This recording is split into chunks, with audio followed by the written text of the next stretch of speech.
None dies and none knows to die. The rare one who knows to die is never born again. Meher Baba. Avatar Meher Baba ki jai. With the blessings of beloved Avatar Meher Baba, we are continuing on our series of Meher Baba on death. This is the 5th episode or session number 5. We are on page number 317 of Discourses, 7th edition. Knowledge of past lives. The masters of wisdom, having become spiritually perfect, have no special interest in past incarnations, which are among the many unimportant facts of mundane existence. If they make any use of their knowledge of the past lives of a person, it is only to help him on towards the eternal truth. Their knowledge of the past places them in a special position to give an aspirant just the guidance he needs. The details of the aspirant's spiritual path are often determined by the incidents of the past, the manner in which he has sought the highest truth in his past lives, and the obstacles or facilities he has created for himself through his past doings. All these things which are hidden from the aspirant are open to the unclouded perception of the perfect master, who uses his knowledge in order to accelerate the spiritual progress of the seeker of truth. The master leads the aspirant from the place in which he has landed himself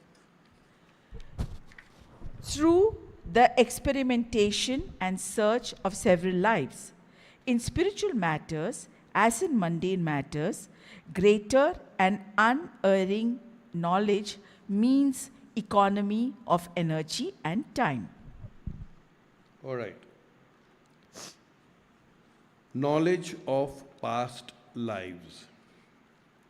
The masters of wisdom, having become spiritually perfect, which means perfect masters, have no special interest in past incarnations. In fact, their only purpose is to accelerate our growth, our speed towards the truth. Other than that, they have absolutely no interest in the mundane things of life, for a simple reason that they experience them as mere shadows, as mere dream, as nothing into nothing, as zero into zero. For them, they have no interest. If at all they show any interest, it is only to help us individuals to move forward in our search of the truth. The masters of wisdom, having become spiritually perfect, have no special interest in past incarnations, which are among the many unimportant facts of mundane existence. If they make any use of their knowledge of the past lives of a person, it is only to help him on towards the eternal truth. Their knowledge of the past places them in a special position to give an aspirant just the guidance he needs. Because perfect masters are not just having the knowledge of the past, but they are knowledge itself. They become knowledge, they become the truth, and so everything is very open for them, and they know the entire past history of an aspirant, and they know where the aspirant has faltered, they know what are the natural tendencies of the person, they know what all spiritual exercises they have done in the past lives, they know where they are stuck up, what are the obstructions, what are the potholes, and they will guide that aspirant. Only that help, they will give the help only that much as is needed so that the aspirant moves forward.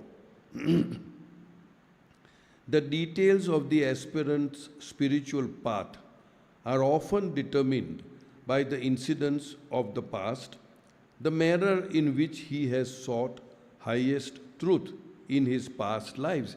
many people have different versions, have different thoughts of reaching the goal, how they should reach the goal. There is no one path that will make you reach the goal. In fact, Baba has said elsewhere that there is no such thing as a laid out path. It is just a you can say a shedding off of what is not required. So here Baba says that the master has the knowledge of what is the practice that he was following, that what is the manner in which he has sought the highest truth in his past lives, and the obstacles or facilities he has created for himself through his past doings. Many times, Baba says it elsewhere, that we are under a mistaken opinion that we are following a certain spiritual exercise, and by doing that, we are on the spiritual path or we are progressing towards the path. But Baba says that actually such things, if done on our own, without the guidance and the support or the active participation of a perfect master, of a master, may sometimes bind you more than liberating you. And that is why Baba never, in a sense, recommended us to do certain things, what we call as spiritual exercise. Baba sometimes uses the word gymnastics, So Baba has never asked us to indulge or go into any of these things. Master knows what all we did in the past. Master knows what all facilities we have created. Master knows what all obstacles we have created in our own path, unknowingly or thinking that actually I am progressing further. All these things which are hidden from the aspirant are open to the unclouded perception of the perfect master, who uses his knowledge in order to accelerate the spiritual progress of the seeker of truth. He has only one purpose. The master has only one purpose: to awaken us to the truth. That's all. And he may use several means, different means for different aspirants to push us onwards to the path. The master leads the aspirant from the place in which he has landed himself through the experimentation and search of several lives. We all experiment with spirituality. We all experiment with spirituality and we get sometimes stuck up. Master knows that and helps us out. Thank you. In spiritual matters, as in mundane matters, greater and unerring knowledge means economy of time and energy. That means, just as in mundane matters, if you have got greater knowledge, if you have got perfect knowledge, if you are reading the right books, if you are following the right master, then obviously there is an economy of energy and time.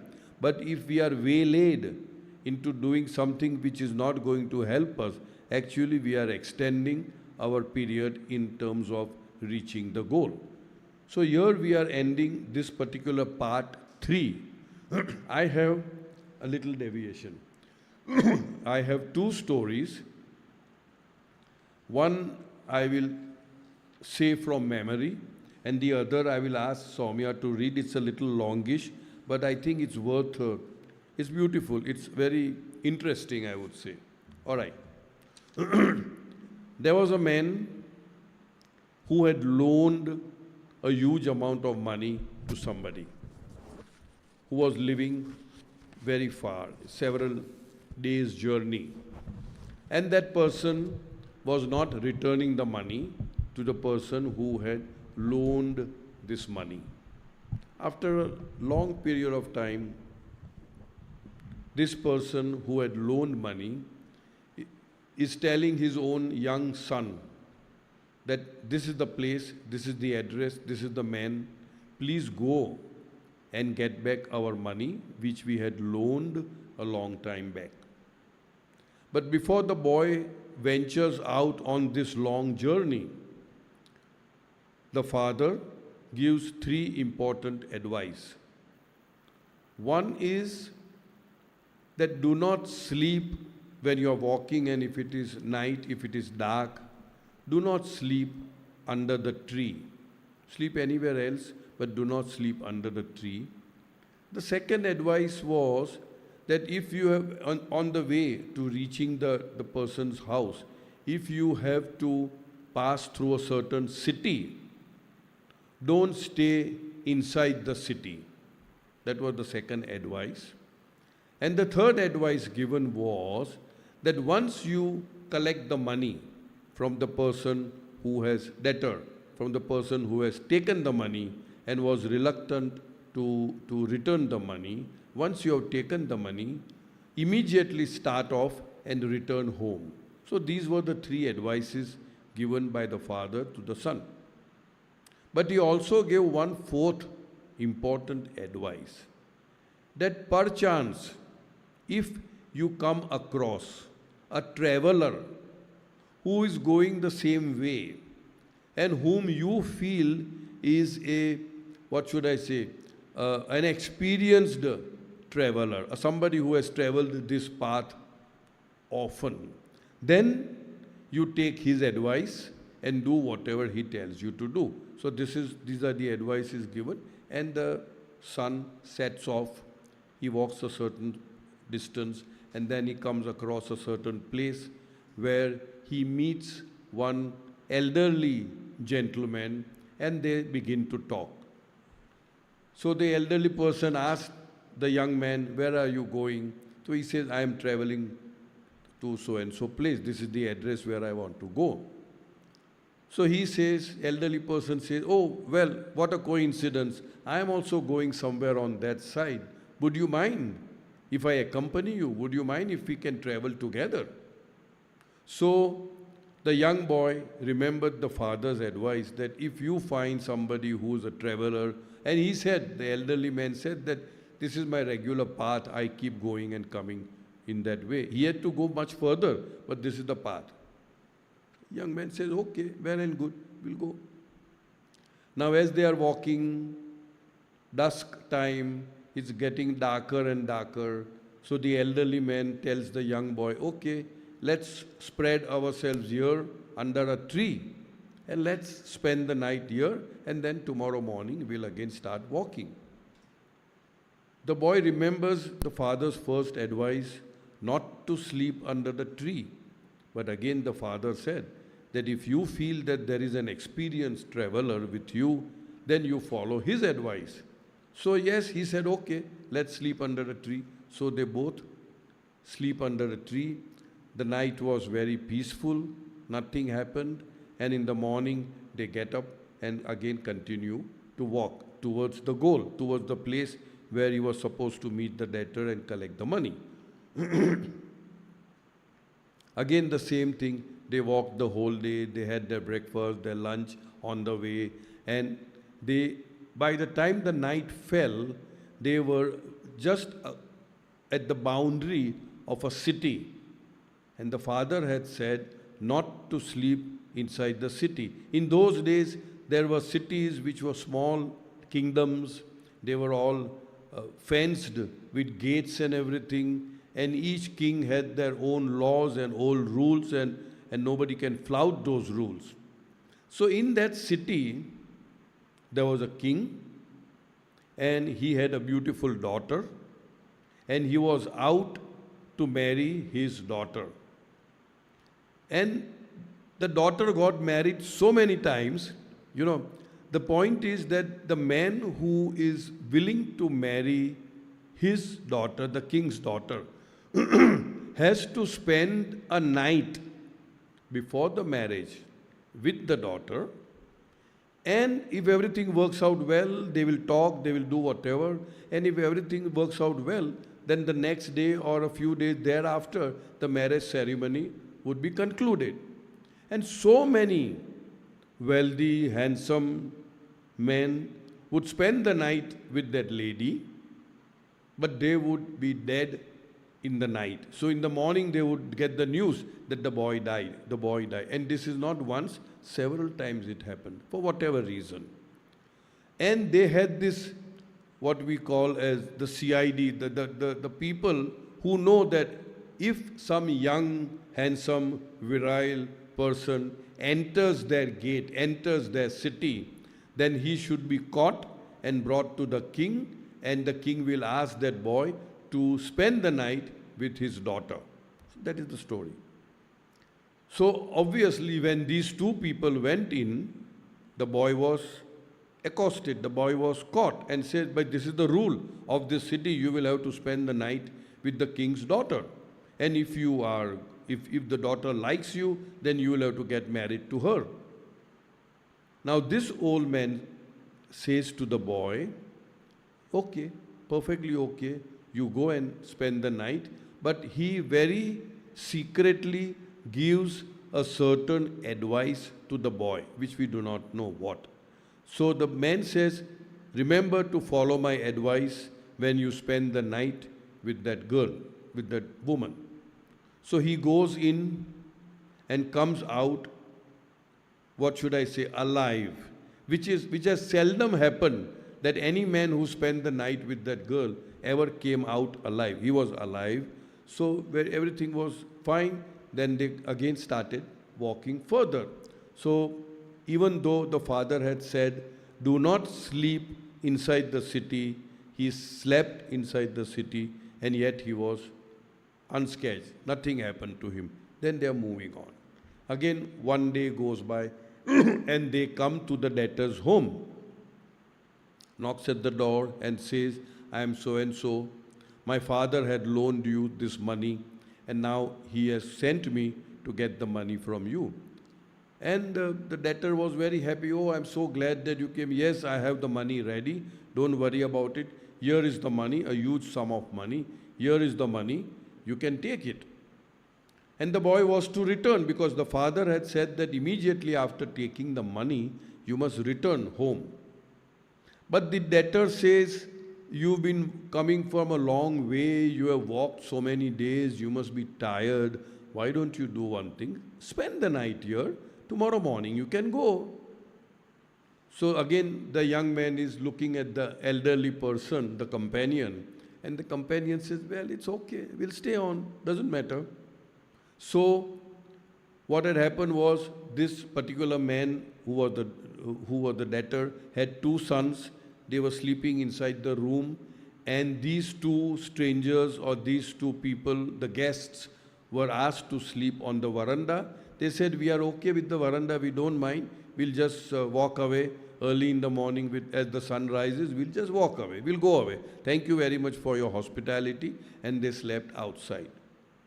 In the middle of the night, this elderly gentleman wakes up the boy and says, I'm feeling very cold.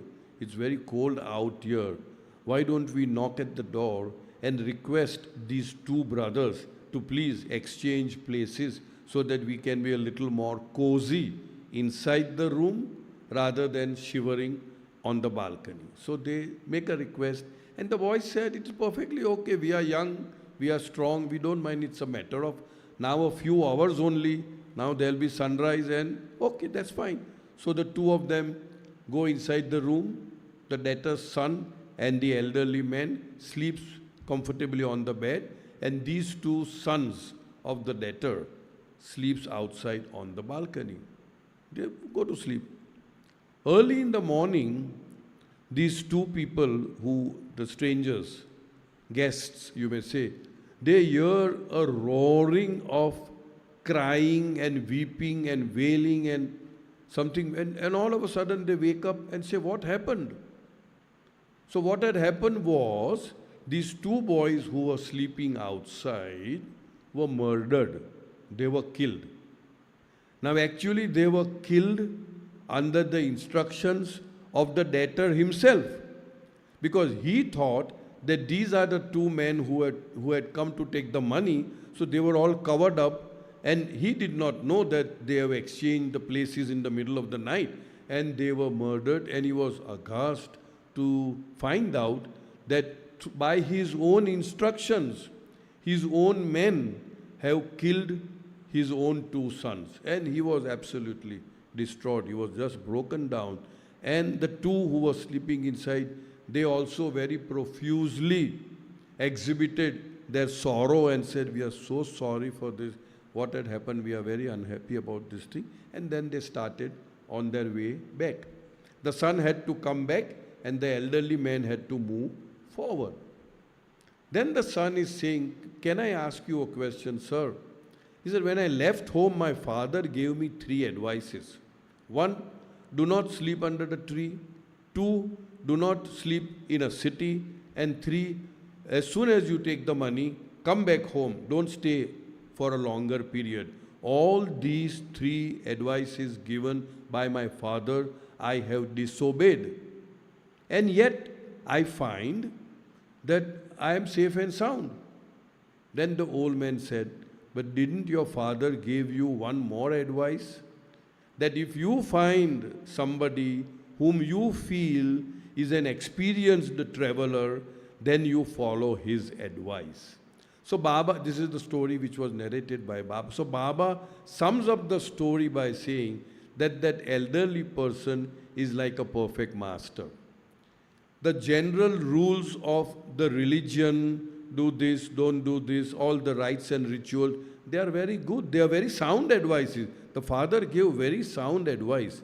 But if you have the advantage and the privilege of a living perfect master in your life, then you have to follow his advice over and above the advice which is normally given by the religious preachers and all that. So this was one example where Baba says that if you have a master, then you must follow his advice, because the master knows the ins and outs of everything and you will follow. Yes, go ahead. This story was told by Baba. Amazing.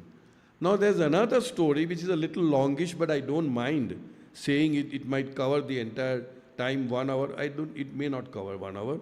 It is of a person, Hakumat Kapil. So it's a little longish, as I said, but doesn't matter. Soumya will read it most beautifully. Okay, this is of a story of a gentleman called Hakumat Kapil. It touched our hearts, and I'll tell you why it touched our hearts. But first, let her read out. This is, of course, in Lord Meher, where once again, what comes up is that if we are doing any kind of what Baba calls spiritual gymnastics, in the impression that we are moving forward, there is a probability that we are getting more bound. And if we get the opportunity of the advice, counsel of a living perfect master, in our case, he is the avatar who is the eternal living perfect master, then you must follow his advice. So, Soumya, go ahead. Hakumat Kapil. On Sunday, 5th July 1953, in Dehradun, it suddenly started raining heavily while Baba was seated with the mandli. People on the street must have gotten wet, Baba remarked. He told Aloba to see how many people were on the street. Aloba reported that the streets were empty, but he found a man dressed in a loin cloth and dhoti standing outside, soaked to the skin. Asked what he wanted, the man said he had come from Delhi for Meher Baba's darshan. According to Baba's instructions, Aloba told him that since Baba had stopped giving darshan, he had best return home. Leaving the bungalow, the man left weeping and a mango. Then the following conversation ensued. So listen carefully to the conversation. What questions Baba is asking, what is Hakumat Kapil replying, and how Baba is gradually shifting him, giving the knowledge of what is real spirituality. Baba asked, "What is your name and what do you do?" "My name is Hakumat Kapil and I am employed in New Delhi as a clerk." "What do you want?" "I have been reading your books for 2 years and I obtained your address from a Mr. Adi K. Irani in Ahmednagar. From here, I will proceed to Mussoorie and thence to Rishikesh and Haridwar. I am thinking of spending a week in the Shiva ashram and sometime in Kali Kambliwala's ashram. I want to learn spiritual practices to make progress on the spiritual path. Are you married? Yes, I am. Do you love your wife? I loved her before, but since I have become interested in spirituality, my love has lessened. My wife loves me very much, and though at first she did not approve of my spiritual inclination, now she herself is leaning towards it. There are many ashrams in Rishikesh and Hardwar, Baba commented, but the devotional practices in the Ramakrishna ashram are better than others. There you will learn about meditation, yoga, and so forth.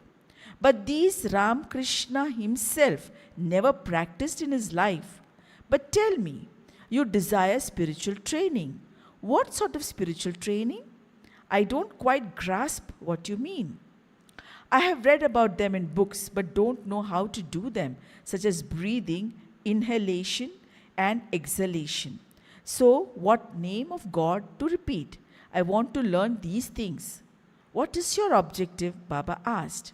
To be one with God, Hakumat emphatically replied. In your efforts to be one with God, by trying to understand yoga, you will be lowering your objective. I wanted to read this again. He wanted to know how to inhale, how to exhale, how to do yoga. And when Baba asked, what is your objective, what is your goal? He says, I want to be one with the truth. And Baba says that by following all these practices, you are actually lowering your goal.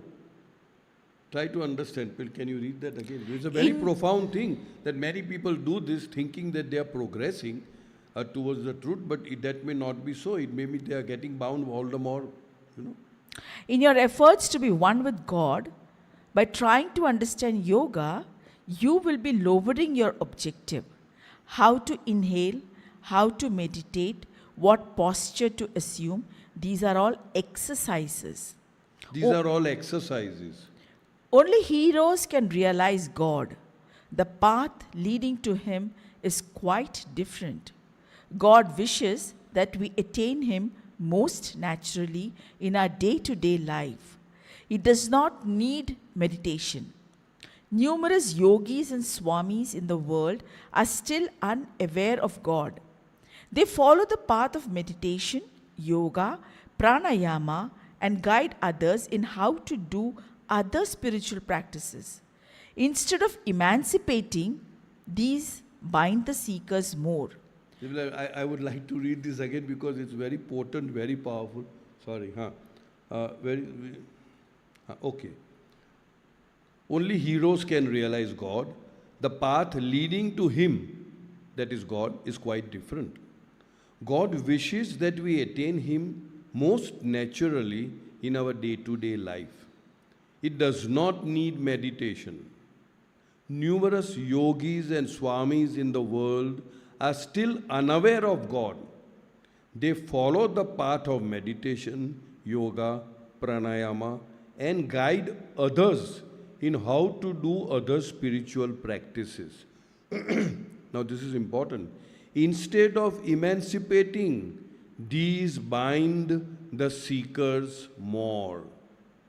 We want to emancipate, we want to become free. But by doing all these things, Baba says, it binds the seeker more. You want freedom, but all these things create more bondage. If you truly and sincerely wish to realize God, you should be ready to sacrifice your life for Him. Are you ready to die for Him? I am prepared, and whatever you instruct me, I will carry out, Hukumat replied. Nothing more is required if you are ready to carry out my orders 100%. Baba recalled the case of Swami Paramananda, how he had come to him and failed to adhere to even a simple order to come alone. Concluding, Baba There was one Swami Paramananda who came to Baba for spiritual guidance, and Baba gave him something to do and then gave some some orders. One was to come after visiting so many places, do not touch women, do not touch money. And he said, come alone when you come. So when he came with a lady companion, and then he had some excuse to give. And Baba said, no, but I told you to come alone. Even this much you cannot obey. So how can I give you that gift of what you are looking out for? Concluding, Baba emphasized to Hakumat Rai, in short, 100% honesty counts. The slightest hypocrisy is fatal. Honesty should be of such a degree as to make even God feel as if we are as honest as He is in His infinite state. In this path, the least hypocrisy is dreadful.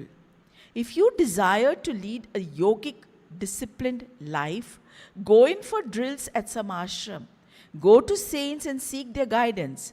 But if you want to attain divinity, be ready to die for it and follow my orders 100%. Hakumat Rai said, if I cannot realize God, I do not want that life of discipline. My sole aim is to attain Him. Baba stated, all past Sadgurus never advised seekers to assume a certain posture and sit in meditation. No real Sadgurus that we know of, Baba is saying the same thing, would not advise you to get into meditation or a certain posture or certain spiritual exercises. They just gave that gift of love and then they just bestowed that realization. And for that, what is required is that absolute trust in your master and total obedience to whatever he asks us to do. They taught them to love God and obey the perfect master, but this is extremely difficult. Compared to it, a yogic life of discipline is easy. Meditation is good as it silences the mind. Saints are, after all, advanced souls trying to guide others. The lives of genuine saints are for others. They lead others towards purity, towards God. But to attain God, one must die for Him. Now, of these two, choose one, either a disciplined life or God realization. For the latter, you will have to follow me 100%. If you do that, I will bow to you. I will follow instructions, Hakumat replied. Then listen, go to Masuri and stay there for 2 days with your family. From there, come back to Dehradun and take darshan of either Sant Mangat Ram or Sant Ishwar Singh. Don't sit there. After bowing down, leave immediately. If he asks you to sit, say that you have come only for darshan. Then proceed to Rishikesh to see Swami Shivananda, Swami Ramakrishna and other good saints. Bow down to them, but do not remain there either.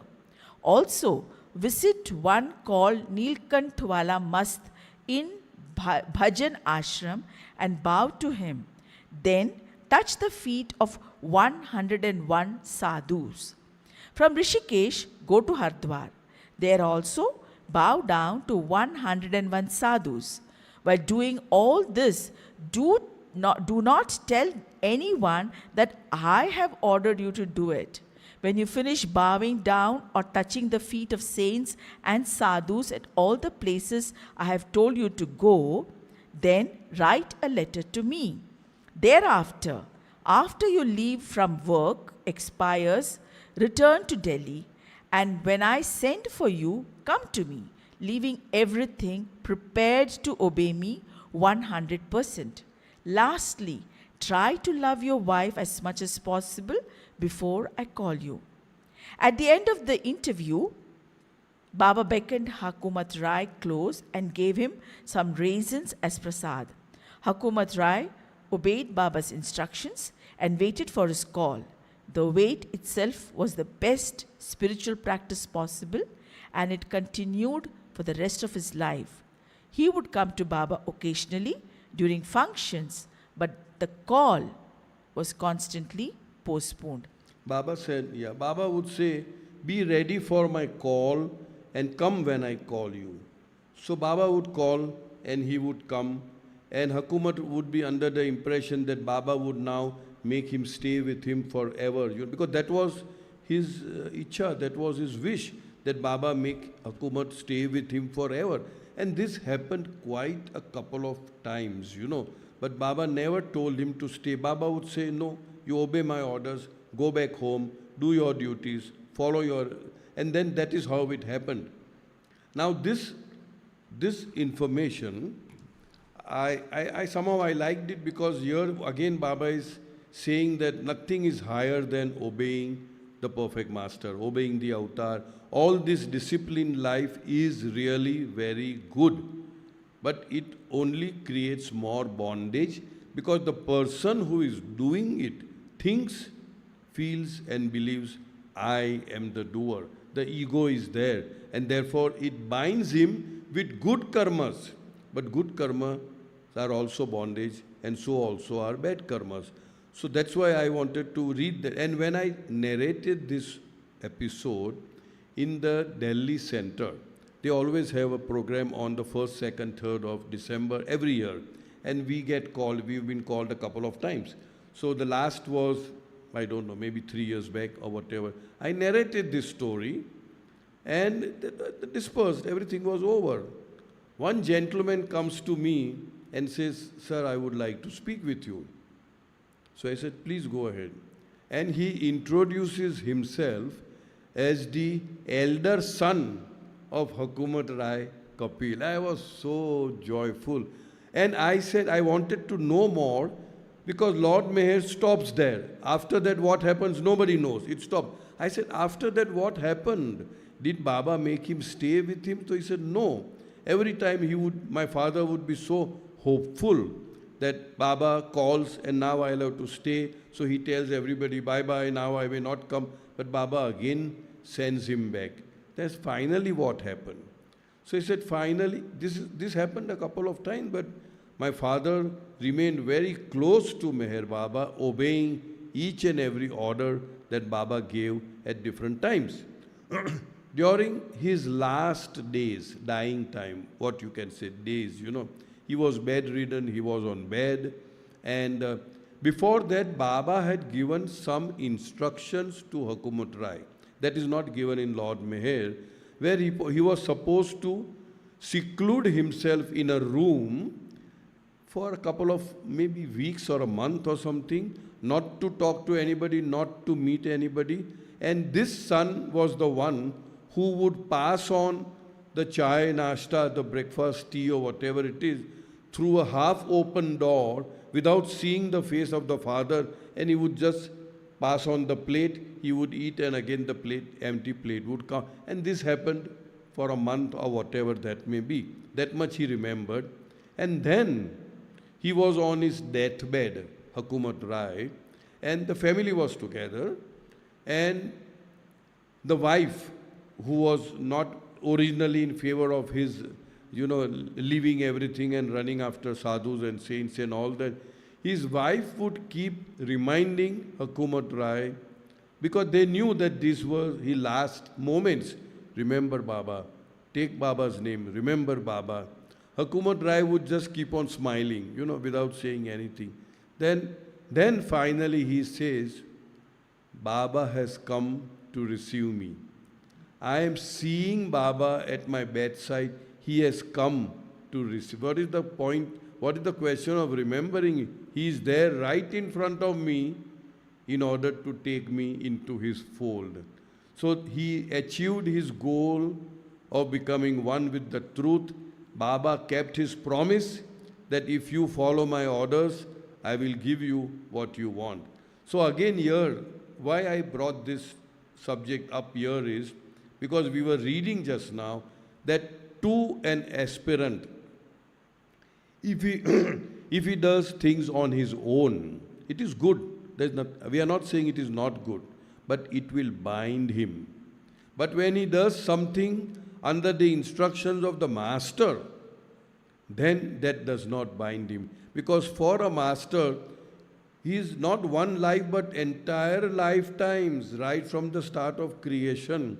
He is like X-ray, MRI, CT scan, you call it anything. Every single details is known to the master, and the master can give that aspirant exactly that advice which is required for the aspirant to move forward and reach his goal.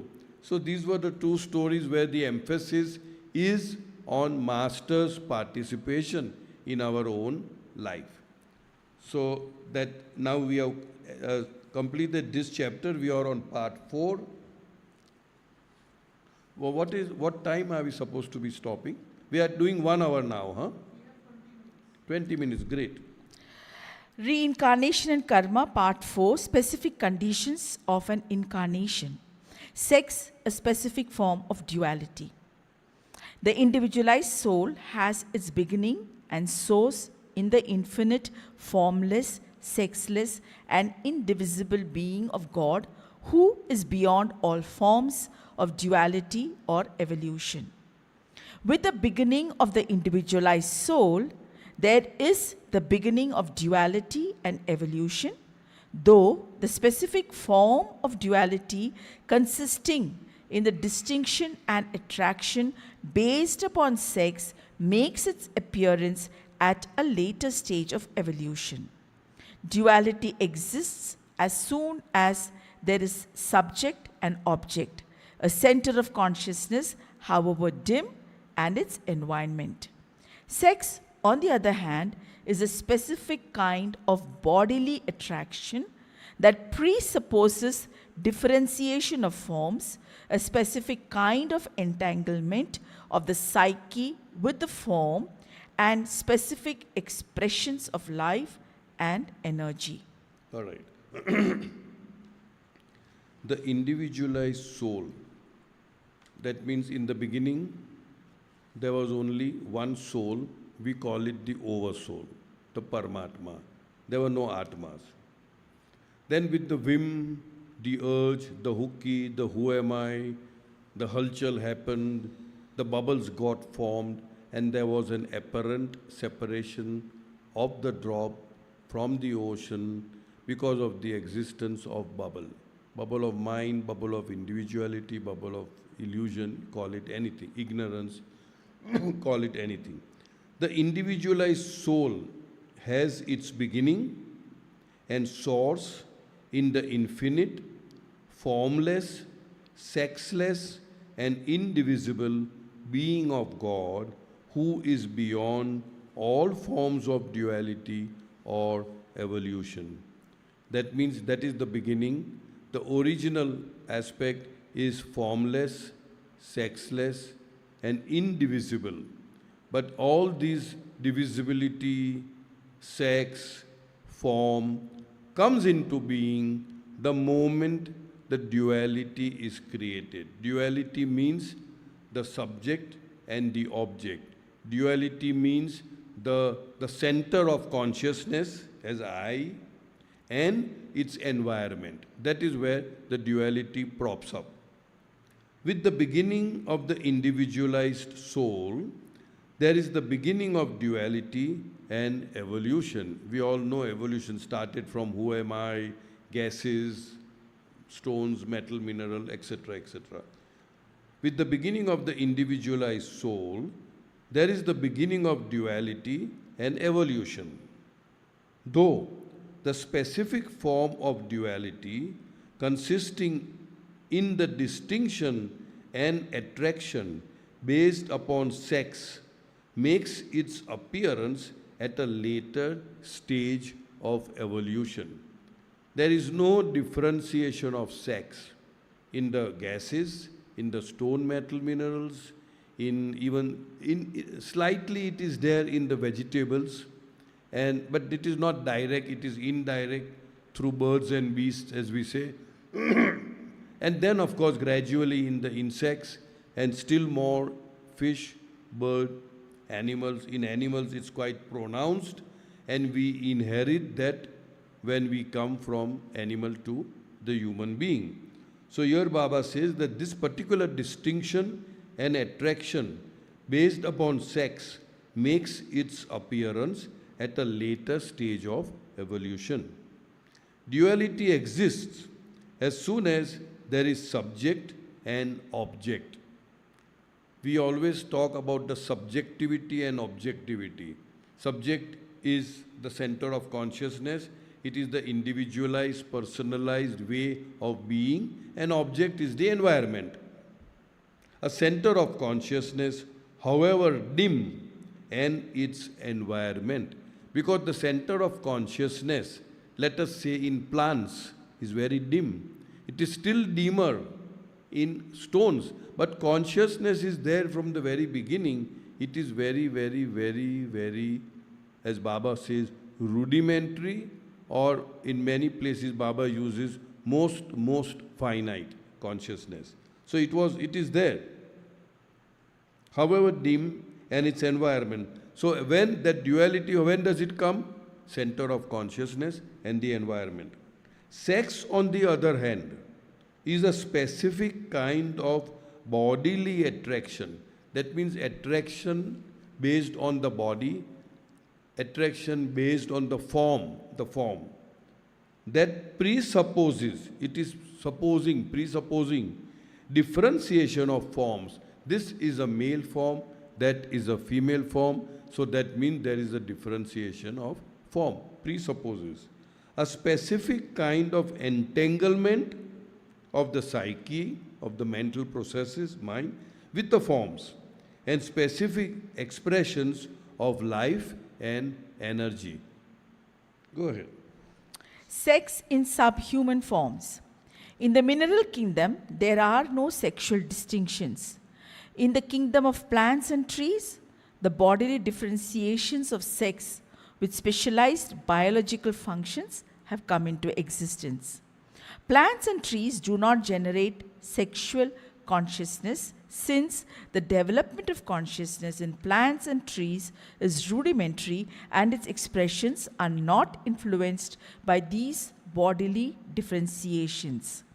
Contact between the male and the female in plants and trees is due to their being fixed in the ground, not direct, but only indirect through the intermediate agency of winds, bees, and so forth.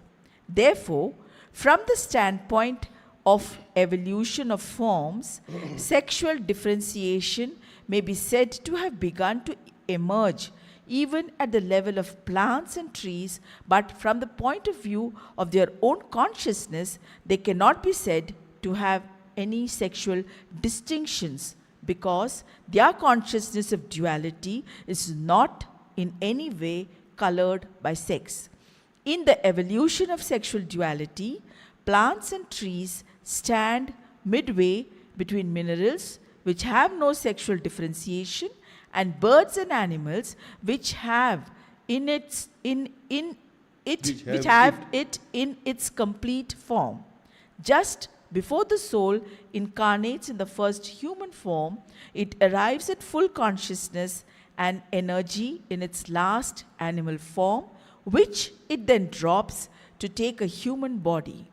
Reincarnation of the individualized soul through human forms is preceded by its successive incarnations in the subhuman forms. So here Baba says that this sex differentiation is not there in the mineral kingdom, that is stone, metal, mineral, etc.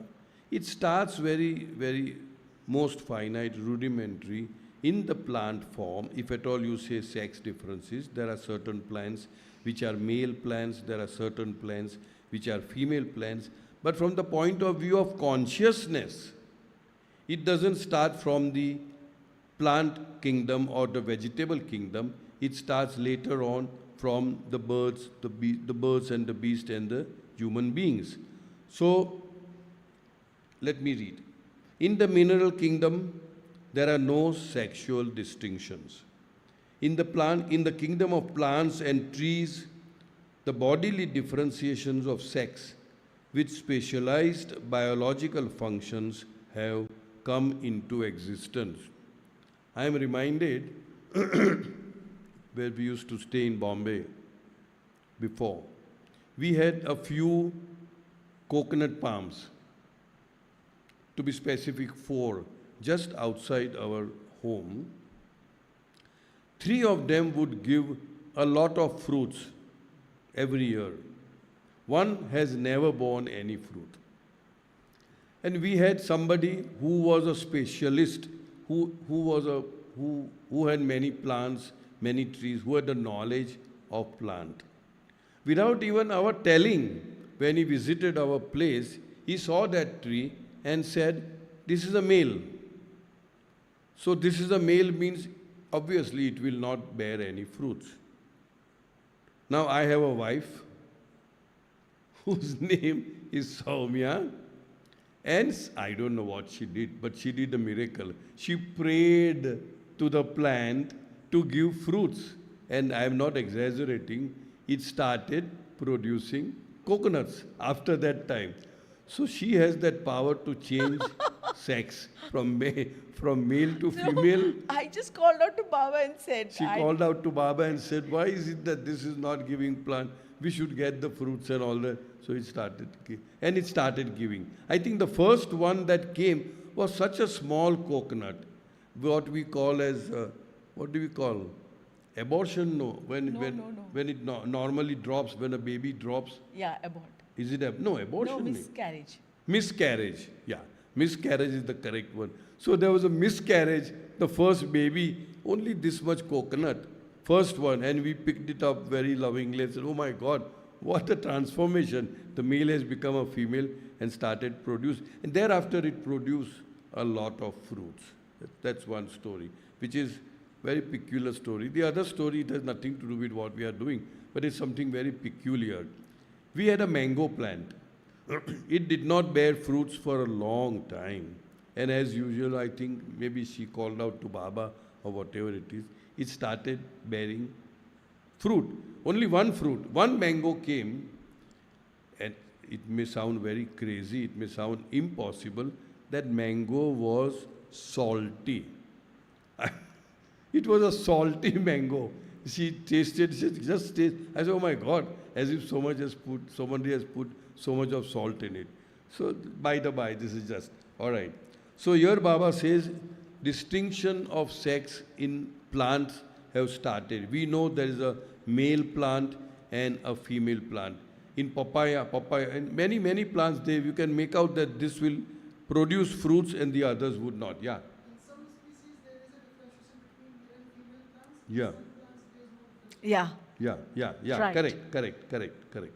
So in some species, Naman is saying, there is a distinction. In other species, there is no distinction. I agree. Yeah. Plants, 1 minute.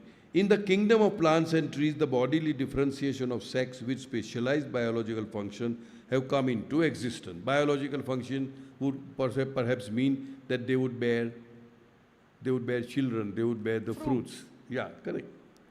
Plants and trees do not generate sexual consciousness.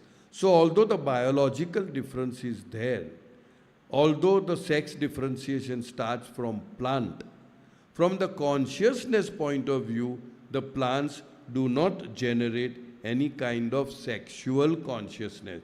They do not have a sexual consciousness. Since the development of consciousness in plants and trees is rudimentary and its expressions are not influenced by these bodily differentiation.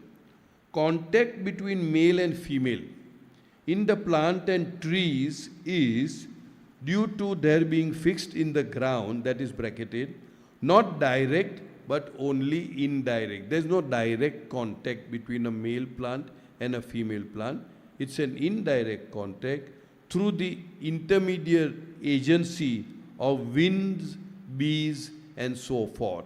So you would see so many even birds, fluffing and going from one plant to another, and like that the bees are there, the butterflies are there, and the wind is there, the pollen is drifted from one plant to the other. Therefore, from the standpoint of the evolution of form, sexual differentiation may be said to have begun to emerge even at the level of plants and trees, form, body. But from the viewpoint of their own consciousness, they cannot be said to have any sexual distinction because their consciousness of duality is not in any way colored by sex. In the evolution of sexual duality, now we are talking about consciousness of sexual duality, plants and trees stand midway between minerals, which have no sexual differentiation, and birds and animals, which have it in its complete form. So it is standing in the middle. Just before the soul incarnates in the first human form, it arrives at full consciousness and energy in its last animal form, which it then drops to take a human body. Reincarnation of the individualized soul through human forms is preceded by its successive incarnations in the subhuman form. In other words, the first human form is preceded by the subhuman form. Psyche modified by sex. In animals, sex not only expresses itself through the bodily differences and activities, but is a deep-rooted factor that affects consciousness. Since humans inherit their bodies as well as consciousness from highly evolved animals like apes, humans also find themselves subject to sexual duality. In humans, sex is so completely developed that it is no longer a matter merely of the body. It substantially modifies the psyche, which seeks its expression through the body in accordance with whether the form is male or female. All right. In animals, now in animals it is fairly well developed because it starts from birds and then it moves on. In animals, sex not only expresses itself through the bodily differences and activities, but is a deep-rooted factor that affects consciousness. We have seen animals fighting for sex, killing each other for sex, having their own territorial boundaries, having possessiveness of sex. So these are all the so-called samskaras which they have imbibed and they have got, and we, since we have come from animals, we also imbibe those samskaras. Since humans inherit their bodies as well as consciousness from highly evolved animals like apes, humans also find themselves subject to sexual duality. In humans, sex is so completely developed that it is no longer a matter merely of the body. It's not just the body, it's the entire psyche, the entire mental process. It substantially modifies the psyche, which seeks its expression through the body in accordance with whether the form is male or female. Male and female incarnations. After attaining the human form, as a rule, there is no reversion to animal forms. Cases of retrogression to subhuman forms are special and rare exceptions. Once the soul has attained human status, the normal course is to go through countless reincarnations in the human form itself. The human form may sometimes be male and sometimes female according to the sanskaras and the spiritual requirements of the soul. The female form has the special prerogative that even the Sadgurus and the avatar have to be born through the female form. The male form has the prerogative that the majority of the Sadgurus appear in male form, although women can become saints and masters, the avatar always appears in male form. After attaining the human form, as a rule, there is no reversion to animal form, retrograde or you going back, falling back. There are many religious thoughts that if you do not conduct yourself well in the human form, you become an animal in your next form.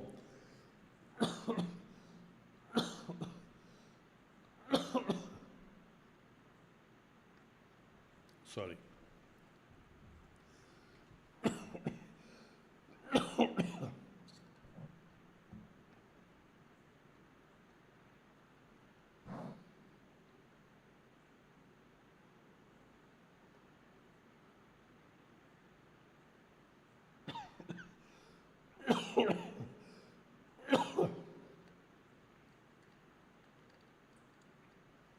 Which according to Baba is an impossibility. Very, very, very rare cases where there is a retrogression or reversal from a human form to the animal form.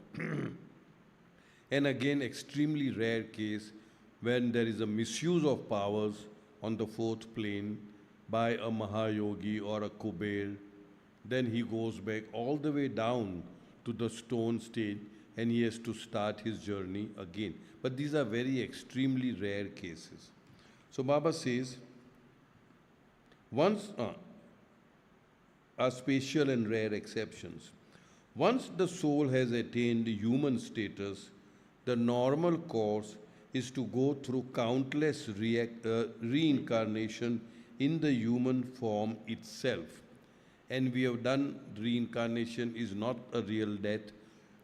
It is the death only of the form, only of one section of the body, which is the gross body, and the subtle body and the mental body continues its journey in another domain, which is known as the astral world or the semi-subtle world, where it experiences acute mental, subjective of course, mental suffering or pleasure, depending upon the prepondering samskaras, whether they are bad or good respectively. So the human form may sometimes be male and sometimes female, according to the sanskaras and the spiritual requirements of the soul. So if today I am in a male form, I must have been a female many times before. I may become female many times later on if I don't remember Baba and don't get mukti or liberation. In other words, depending upon the need of the hour, depending upon the samskaras which are left as a residual samskaras, which are left for expression, if those samskaras require a female form, then that soul will be born as a female or male according to what the need of the hour is. The female form has the special prerogative. Prerogative would be a special privilege. It's a privileged form that even the Sadgurus and the avatar have to be born through the female form. All masters, all avatar in the past have their mother and they have been born through the female form. So that is the prerogative, that is the special privilege, exclusive privilege of the female form. The male form has the prerogative that the majority of the samskaras, not all, I'm sorry, majority of the Sadgurus, not all, like how Hazrat Babajan was a woman. Like that, there may be many. I don't know about Meera, whether she was a Sadguru. Maybe Meerabai Soumya said. In other words, Baba says the male form has the prerogative of generating more Sadgurus, and very few are female Sadgurus. The male form has the prerogative that the majority of the Sadgurus appear in male form, although women can become saints and masters. The avatar always appears in the male form. It is like we have this, the Father, the Son and the Holy Ghost. When we say the Father, the Son, that means he is always the son and not the daughter, that way. So that is why the avatar always is in the male form. Are we through with the timing? Yeah. So, okay, we stop here. We stop at page number 320. Thank you, beloved Baba, for this opportunity to giving us the opportunity to spread his words, to make his words easily available, digestible to the general populace. Thank you, and thanks to all of you, and thanks Naman. Avatar Meher Baba ki Jai.